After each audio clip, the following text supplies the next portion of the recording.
Indonesia merupakan negara kepulauan yang berada di garis khatulistiwa, terletak di antara 3 lempeng aktif, 2 benua dan 2 samudra, sehingga menjadikan Indonesia sebagai negara maritim dan agraris.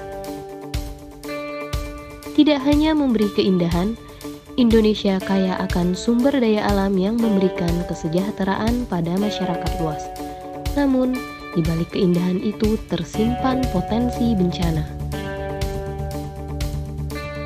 Kondisi alam inilah yang menjadikan peran BMKG sangat penting.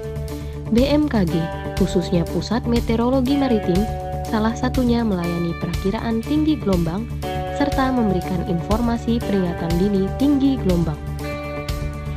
Bagaimana gelombang laut bisa terjadi? Banyak faktor yang menyebabkan. Salah satu faktor utamanya adalah angin.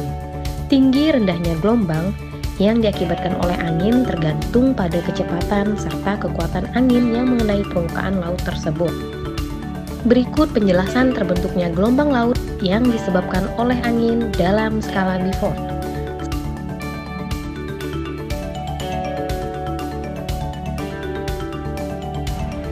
Skala 0 adalah di mana kondisi angin tenang.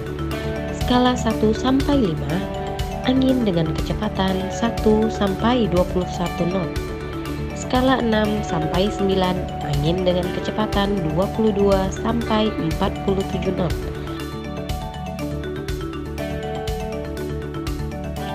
Skala 10 ke atas masuk kategori badai dengan kecepatan angin bisa mencapai 48 sampai 64 knot yang biasanya disertai hujan dan petir. Pada skala ini bisa menyebabkan kerusakan yang signifikan. Skala ini biasanya terjadi karena adanya badai. Selain berdampak pada daerah yang dilalui badai, kondisi ini bisa menyebabkan terbentuknya gelombang laut yang menjalar hingga ribuan kilometer atau biasa disebut dengan swell. Angin kencang dari waktu ke waktu menghasilkan gelombang permukaan. Swell bergerak menjalar menjauhi badai. Dalam perjalanannya, swell berinteraksi dengan ombak lainnya, angin, serta arus. Swell bergerak mendekati pantai dan menjadi indikasi bahwa telah terjadi badai di suatu tempat.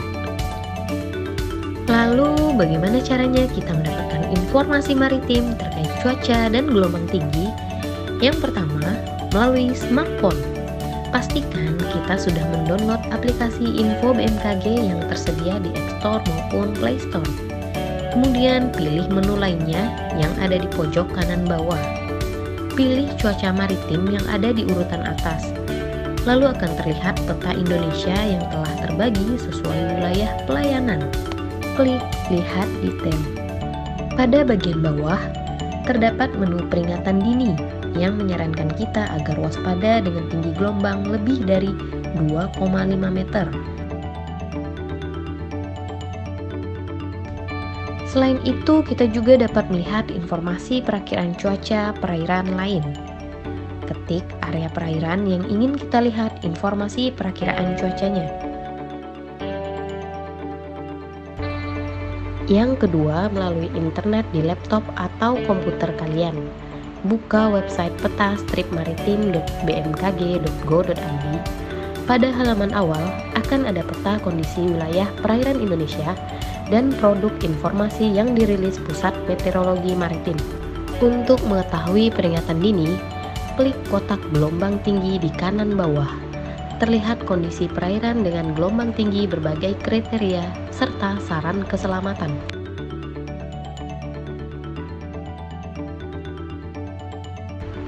Peringatan gelombang tinggi ini juga bisa diakses dari menu peringatan di kanan atas, kemudian pilih gelombang tinggi. Jika ingin mencari kondisi cuaca dari perairan di area tertentu, buka menu Home, lalu klik perairan yang diinginkan, misal Selat Madura bagian barat. Klik More Info. Maka akan terlihat info perakiraan cuaca maritim di wilayah yang kita inginkan. Kita juga bisa melihat info perakiraan cuaca perairan lainnya. Ketik area perairan yang ingin kita lihat info perakiraan cuacanya.